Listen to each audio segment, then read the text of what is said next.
Hi, welcome to another sports car story. This is a continuation of the Broadspeed John Steed replica from the last video. So if you haven't seen that, check out my last video and you know what I'm talking about then. I'm not filming this in Adrian's workshop this time because I did actually film it in Adrian's workshop last night, but I did it on fast speed, so I look like Benny Hill. Have a look at the end of the video, but not good. Anyway, bits I didn't really mention. A gearbox is something that a lot of people have said, what gearbox are you putting in? It's quite a straightforward mod that a lot of people do with a Jaguar V8. It's the 6-speed diesel gearbox from the 6-speed diesel XF or S-type. And it's great for the V8 because it goes straight on the bell housing. I know I'm looking at my E-type. It goes straight on the bell housing of the Jaguar 4.2 V8. So there's no adapter plates or anything. It's part of the reason why we've gone down this route. There's two reasons why I've gone manual gearbox. One is I really like a manual gearbox. It's great to be. I'm really looking forward to rowing that big V8 along. You know, so it has to be a manual. I know the original Steed car was an auto. There's a reason why we couldn't put that auto in really without it being prohibitive, because the auto from the 4.2 V8 has a lot of sensors on it, and it's looking for things like traction control and all those sort of inputs, and if you don't have them there, the gearbox won't work. So from an ECU perspective, it's a real pain. Different with the engine. There's, you know, that's a common thing to do, is put the engine in that's got standalone ECUs. But the problem with these modern gearboxes these days, they're looking for a lot of sensors. So we're going manual gearbox. I know that's not as the original Steed car. Some people say that they saw a manual gearbox in the Steed car. I don't think so, but some people have mentioned that. Other people have said, why is the engine so far forward? And there is a big gap between the engine and the bulkhead. Part of the reason for that is cost, because it doesn't look like it, but that tunnel actually thins quite quickly, and we couldn't get it back any further without major surgery to the tunnel. But also where the gear stick sticks out and the forks associated with that, it just naturally fitted there. If we were racing this car and had all the money in the world, I would definitely have it sitting further back. But I don't think it's too bad, and there's going to be a lot of ancillaries and ECU and all sorts on that bulkhead, so I don't think it's going to look as empty as it does right now. But anyway, thanks for mentioning that, because obviously it's something that does come up. While I was talking about the gearbox, the pedal box is a straightforward mod as well, because there was plenty of Jaguar XJs in the 70s and 80s that had a manual gearbox. It was very rare on the XJC. I think it was only available on the 4.2 to have a manual gearbox. So if you had to look for one of those, that would be troublesome. But there's plenty of XJ manual gearboxes from the 70s and 80s available. Saying that, I think they're getting hard to get. I paid $300 or $400 for mine, and they seem to be up at sort of £800 now. So if you're thinking about doing that mod, I do think you should grab one of those to stick it in your attic or something, because that's going to get hard to get, as they're getting old. So it makes sense, doesn't it? I didn't mention the exhaust last time. Now the exhaust is another straightforward mod. You use the downpipes from the V8 minus the catalysts. Obviously, don't need those on such an old car. And then we bought an off-the-shelf stainless steel exhaust for an XJ short wheelbase. So that, again, keeping the costs down, that's the best way forward. And we just have to fabricate a bit that joins the two sections together. So keep it cheap. It might not make enough noise, but we can deal with that once we're up and running. I think this is a quest to get this car on the road, and then we can fiddle with that. Maybe take a couple of baffles out or something like that. But it's going to have a standard stainless steel exhaust. I think they're about £400. And the S-tips on the back are going to be slightly thicker, a la Harry's Garage. He did slightly thicker S-tips that look the same as a standard Jaguar, but with a slight bit more meaty looking, a little bit more aggression. So, and again, it's a standard mod, so no problem there at all. Quite looking forward to that. Dashboard. Now, the dashboard is something that a lot of people have commented on. You know, why are you going turned aluminium dash with non-standard instruments? That's not a Steed car, and I agree. Let me talk you through my reasoning on that. 10 years ago, I had a Bentley Continental T, which was a fab car, but someone had updated the dashboard and put wooden dashboard in, and I think a Continental T should have the aluminium dashboard. And I got onto a guy called David Pearce from James T. Pearce in Wisborough Green down in Sussex, and he just did this most beautiful bit of turned aluminium that matched the turned aluminium for a Bentley Continental T, and it was just fantastic. And I really missed that car, and the main thing I miss on it is that dashboard. It was just gorgeous. So I wanted to replicate a bit of that on this car, and that's part of the reason why I was going turned aluminium. Also, I thought I needed non-standard instruments because I'm driving the V8 engines, driving the rev counter on the standard car, and I thought that would be a real issue trying to get that sorted. So that's why I'd got non-standard instruments. But Adrian just mentioned the other day, actually, there's a guy in Swansea that can calibrate the rev counter and everything, so it's not a problem to use the standard instrumentation. And I really do like a wooden dashboard as well, and a lot of you guys have been saying it should be wood dash. And Paul from Myrtle down in Kent produces a lovely wooden dash for an XJ and other cars, but you know, XJs, he's well known for it.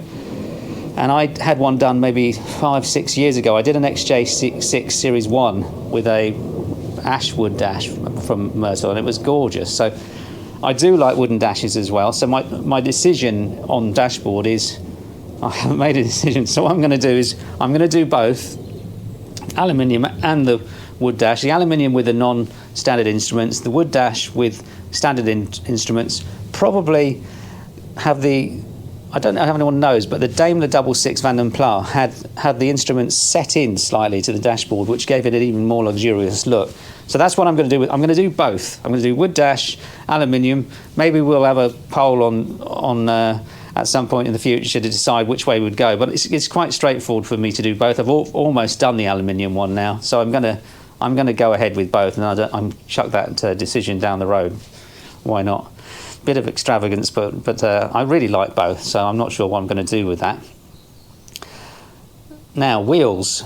Wheels are, again, a big talking point has been the wheels. I've got a set of compomotives that look similar. I hadn't really researched it well, but I was pretty pleased to get them. They're very rare anyway. So I thought, oh, that'll do. You know, they're wide at the rear, less wide at the front, and they looked right.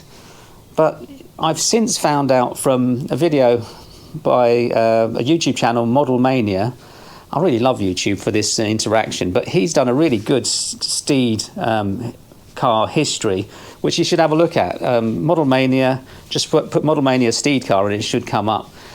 And what it's shown me, and I didn't realise this, that the Steed car was not actually modelled from the race car. It literally was the kit on the Steed car and the wheels were the original Broadspeed racer, the first incarnation of it. And what they'd done, they were obviously moving on very quickly with that, realising they weren't getting the cooling through the wheels or the front spoiler. So on the race car, they made the front spoiler deeper and put a big air hole right in it, and the wheels were made wider with big holes in it. So the Steed car was actually a cast off of the race car. So like my last video, I was saying they must have moulded the front spoiler from the race car and adapted it. No, it's the other way around. That was the original incarnation, and it more suited the road car. But in a big wide circle, I'm coming back to the wheels. The wheels are actually based on the Kent alloy, and I didn't really notice this before, but if you look at a mid-70s Kent alloy, same as Harry's got on his car, watch Harry's Garage, they're like those, but they're deeper dished. So maybe I can get a set made, but at the moment I'm going to stick with the ones I've got, because they'll do the job, and then we can look at that, you know, budget permitting, further down the road we can look getting a set of, you know, really accurate Steed replica wheels made, and hopefully keep that design on the books. If anybody else is doing this, they can just ring up and say, can I have a set of those? So we can look at that. So the wheels are you know, something that I'm relatively happy with. It's not completely solved, and maybe we'll put more effort into it further down the line.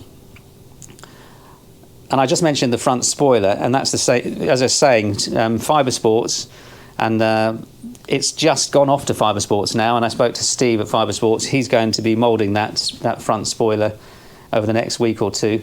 that's going to match the original Steed car stroke race car. So that's going to be just great, and it will have I think it will have the ground clearance. Whereas if I was making this a Broadspeed race car replica, the ground clearance is terrible. So going the right direction there. The rear bumper I've left on the car. People have mentioned the rear bumper. It's going to be painted black, and the overriders have to be taken off. So you've got to fill the holes where the overriders are, and then we'll paint it black. It's a nice, easy project that we'll probably do at the paint shop. But at the moment, we've left it on the car because Steve at Fibre Sports needs that reference. Not absolutely. Actually, the reference that he really needs is the swage line that you can hardly see in an XJ, but that's the main reference for the arches. So they're all going to be fitted in the next week or two. I'm getting really excited. This project, it's a bit like building a house, really. You think it's not going anywhere when you're doing foundations and working slowly on the footings, and same with building a car. It starts slowly, and all of a sudden you have big events, and this body kit going on is going to be a great event, and then straight to paint, and all of a sudden it's coming together. And you know, even Adrian, ADR, he suddenly sees it coming together, and he's looking forward to coming back and bolting everything in and putting the interior in, and so it's getting exciting. I want to give Adrian a bit of a plug. He's working hard, but his main thing is car parts, classic car and Jaguar parts, so do check out his website. It's ADR Engineering, but if you need Jag parts, he's one of the good places to go, so check it out. Anyway, thanks for watching. Stay on for a little bit longer. See my Benny Hill cock up from my fast speed. I pressed time lapse on my camera. You know, the trouble with all this YouTube stuff, you've got to learn, and it's easy to make these mistakes. So have a look at that. And next time I see you, I'll be in part 3. We'll be having a look at the body kit as fitted, so I can't wait for that. So do subscribe, wait for that. Also, my Murcielago Roadster manual conversion is coming along. I haven't done any videos on that yet, but it's fabulous. So what I did there was I bought a Murcielago Roadster in really great condition, 15,000 miles, but with an E-gear. Completely different from Matt Armstrong, who bought a really in pieces Murcielago manual and did it up. So I'm coming from the other direction. I've got a really good car, putting a manual conversion in. Managed to get all Lamborghini parts for it, and SB Racing in Aylesbury are doing that, and it's coming together. So you know, stay tuned for that, because it's going to be fab. What a car! And I've got my Triumph Stag video coming along very soon. So lots coming along. Please subscribe, and I look forward to seeing you in the next video. Thanks for watching.